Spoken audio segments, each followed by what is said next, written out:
Hey guys, hoping all is well. So in this video we're going to be continuing the read along of the Secret Zoo Traps and Specters, and last time we finished off we completed chapter 11, and just kind of as a quick review summary, at the end of chapter 11 there was the discussion and meeting of the Specters, who were those magical beings that were kind of concealed in almost to the point of invisibility by the chameleons. And this was going to be their strategy to kind of help and devise a plan to capture Degraff once and for all. So we'll start with chapter 11 today, and as always I'll be showing you any pictures we come across if we do. Chapter 12, Operation Divide and Descend. "Let's hear it," Noah said. Mr. Darby said, "In addition to our normal activities, we'll send the Specters into your neighborhood at dusk, when the shadows are fullest and Degraff is most likely to move. We'll divide them around the border of the Clarksville Zoo. Unlike the Tarsiers, who need to hide in the trees, the Specters will be able to move along the ground. If one spots Degraff, she'll alert the Descenders. And together, they'll do what the Descenders do best. Descend. Descend with their full power." "Their gear?" Richie asked, referring to the magical equipment that gave the teenagers their incredible animal skills. Mr. Darby nodded. Megan said, "But right in our neighborhood? What if someone sees?" It was Solana who answered. "The streetlights in your neighborhood, they're sparse, and there are plenty of places to hide. If a chase happens, we'll keep to the darkness. As much as we can, anyway." "I don't like this," Noah said. "The risk is so... But what do you suppose we risk by not stopping Degraff?" Mr. Darby interrupted. "Which risk do you suppose is greater?" No one said a thing. "I assure you, there is no other way. We must move to the offensive if Degraff is to be defeated." Megan asked, "How will the Specters contact the Descenders?" Mr. Darby nodded at Solana, who stepped forward and pulled something out of her pocket.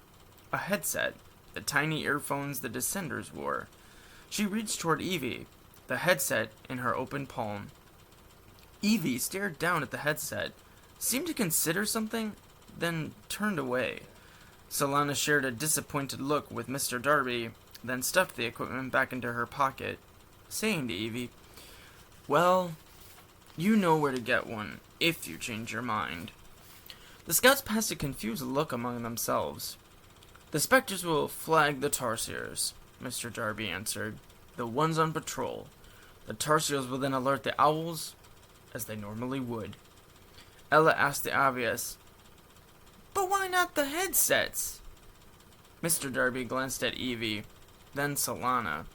After a few seconds, he simply said, "They'll use the Tarsiers." Noah couldn't figure out why Evie seemed so reluctant to talk, and why did it seem that she didn't like Solana? He turned to the other Specters. They seemed emotionless.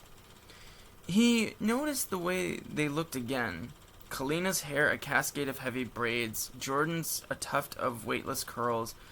On the railing, Lily sat dangling her legs, and Alakshi leaned coolly against a beam. Sarah stood with her hip cocked out, her blue eyes buried in black smudges of makeup. The Specters, 6 peculiar girls who could vanish in the camouflage of 6 chameleons. 6 ghosts. Chapter 13, Wide Walt Strikes. At afternoon recess, 2 days later, the scouts headed out to the playground among a swell of crazed kids. Noah ducked under a swinging bridge, Megan swung under a set of monkey bars, Ella dodged a 2nd grader flying off a slide, Richie nearly got flattened by a 4th grader taking a flying leap off a climbing wall, and they all met up by the soccer field for a private spot to discuss the Specters again. Just a few minutes into their conversation, Marlo flew in and touched down on Noah's shoulder. The scouts were barely startled. The kingfisher was so tiny that he could drop in at almost any time and not risk being spotted. He had a folded up piece of paper pinched in his bill. "Hey, Marlo," Noah said as he plucked the note from the bird's pointed mouth. Marlo chirped a greeting. Noah unfolded the message to find 2 pages. The scouts gathered close and read the first, a flyer from the Clarksville Zoo. Volunteer Appreciation Night. This Friday and Saturday, the Clarksville Zoo will be hosting its 15th annual Volunteer Appreciation Night to honor the hard work of our generous volunteers. Because we enjoyed such a zoomongous number of helpers this year, the event will be hosted across 2 nights. The volunteers have been divided into the groups, the lions and the lambs. The Clarksville Zoo will host the lions on Friday and the lambs on Saturday. Festivities will include games at Creepy Critters, dinner at Koala Castle, a movie at Metropolis, a sleepover at the Forest of Flight, breakfast at Butterfly Nets. As always, the event will be chaperoned by adult volunteers. Parent permission is mandatory for kids under 17. See form below. Anyone planning to stay the night should bring a sleeping bag and a pillow. Get ready to get wild. Noah swapped the pages, and the scouts read the second note in silence. Marla peered over Noah's shoulder, as if reading along. Dear Scouts, as you may know, Volunteer Appreciation Night is an annual event. This year we've divided the volunteers into groups and plan to host the event over 2 nights. One group will include the real volunteers, and the second group will include the 4 of you. Hope to see you on Saturday night at 8. If you have any issues with your parents or are unable to attend, please send a note back with Marlo later in the week. Otherwise, I look forward to seeing you then. Come prepared for the competition of your life. Sincerely, Mr. Darby. P.S. The flyer is intended to show your parents. No need to return. And here's kind of the flyer, so to speak, of the 2 things that they were reading.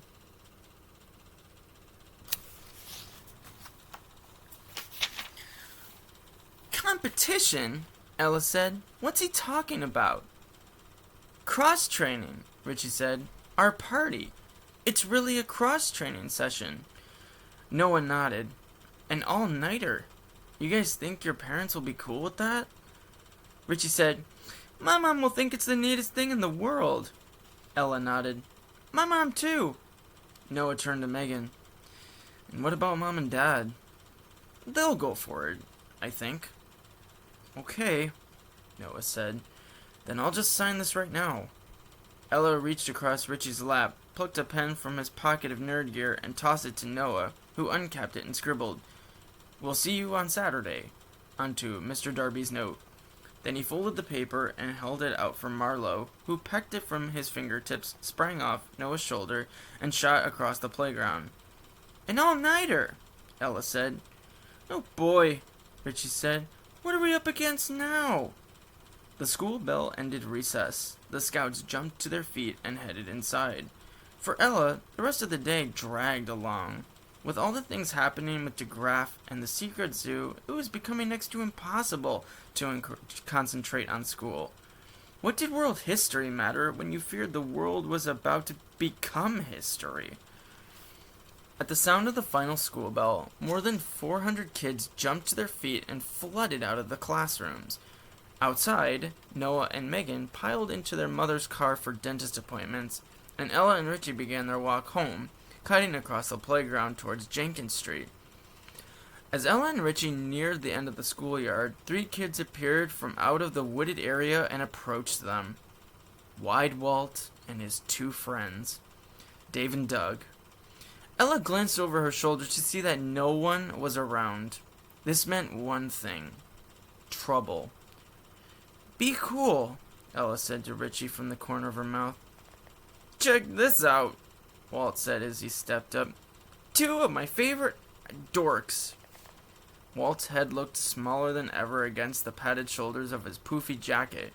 He smiled from ear to ear, displaying his lopsided teeth. Ella said, What do you want, Walt? Walt laced his fingers and pushed his arms forward, loudly cracking his knuckles. This one of his signature moves, and it was meant to intimidate. Richie flinched. I want what's in your backpack. Huh? Your backpack. I want whatever the heck's in it. The thing that did this to me. He held out his hand inches from Ella's face. His index finger was badly bruised and wrapped in a band-aid with the picture of a transformer. Megatron, Ella said. Nice. Walt pulled back his hand and coiled it into a fist. With unmoving lips, Richie whispered, Don't upset him. You think you're funny, Walt spat out. Richie's the funny one, Ella said. Richie, why don't you tell Walt a joke? Richie didn't move. Walt held out his arm. The backpack. No chance, White. The backpack. Or we drop. He nodded at Richie. The nerd. Doug took a step forward and shot out his chest a bit. He wore a white baseball cap, its flat bill cocked to one side. Beneath it, a messy mop of collar-length hair curled out, covering his ears, his neck, his forehead. He had an upturned nose that was nearly pig-like. To her friends, Ella called him the Oinker. Ella didn't know how long she could stand her ground, but if she showed weakness, the scouts would pay for it the rest of their time at Clarksville Elementary. Walt fed off weakness. Ella glanced over her shoulders. Still, no one was in sight. You guys had this coming, Walt declared. You got no one to blame but yourselves. Walt nodded to Doug, who immediately sprang his arm forward, punching Richie's stomach. Air gushed from Richie and he buckled forward, his glasses shooting off his face and landing in a patch of oversized weeds. He dropped to the ground and rolled around, his eyes and mouth pinched shut. Walt reached out and fist-tapped Doug, with his head bobbing in satisfaction, as if to a musical beat that only he could hear. He uttered his tagline, That's what I thought. Rage tore through Ella. Her cheeks flushed and her heart began to slam in her chest. She dove forward, reaching for Walt, who grabbed her arms and easily threw her to the ground. Dirt filled her mouth. She felt a tug on her shoulders and realized someone was stripping the pack off her back. She was yanked and bounced around. Her jaw struck the hard earth and stars began to shoot across her vision. Finally, the backpack slipped off. She rolled over. Walt had opened her backpack and was rifling through her stuff, throwing anything that didn't interest him into the air. Her books, her little purse, papers, the leftovers of lunch. Doug and Dave cast around nervous glances. This was serious, and they knew it. Not only had Walt just assaulted a girl, but he was now going through her belongings. Ella started to say something, and stopped. Not because she couldn't speak, but because she worried that she might start crying, and she couldn't give Wide Walt the satisfaction of that. Walt tossed out a handheld mirror given to Ella by her grandmother, then tipped over the open bag and shook out the remaining loose items. A piece of gum, a quarter, some lip balm. He threw the empty backpack aside. There was nothing in there that interested him. Walt looked at his friends. Whatever she had, it's not there anymore. Ella's lips trembled. She was so close to tears. Walt stared down and shook his head. I hope you turds learned something today. To his friends, he said, Come on, let's get out of here. The three of them turned and ran. Within seconds, they were gone. Ella lay on the ground, her lips quivering. After some time, she crawled over to Richie. Her friend was still clutching his stomach. She touched his head, saying, Your glasses. She swept them out of the weeds and carefully placed them back on. She was sickened to see that one lens had a crack in it. We're okay, Richie, she said. They're gone now. She noticed her belongings scattered about like litter. She climbed to her feet, claimed her backpack, and picked up a school book. Then she went to her next thing, then the next, and the next. Her eyes welled with tears that blurred her vision. She turned her head to hide her face. We're okay, she reminded Richie as she swept up her mirror. A web of cracks ran through the glass, and jagged pieces had fallen out. It's... She felt her voice shudder and swallowed back her breath. She wouldn't cry. Not in front of Richie. All of her friends thought of her as the strong one. The tough one. She couldn't let them down. Not with so much at stake. Memories unexpectedly filled her. She pictured Degraff staring out at her from the shadows in her front yard as she stood all alone on her porch, no one nearby to help. She thought about her home, how different it was now, how lonely it sometimes felt, even with her mother by her side. Finally, she remembered her father, how the world had taken him away, and it was too much for Ella to bear. She turned away from Richie and allowed her tears to come. And I'll stop the video there, ending chapter 13. But I hope you guys enjoyed this video. This was definitely a more emotionally driven chapters. But thank you guys always so much for watching. As always, please take good care of yourselves. And in the next video, we'll be continuing the read-along with chapter 14. But as always, guys, again, thank you so much. And please take good care of yourselves. Bye.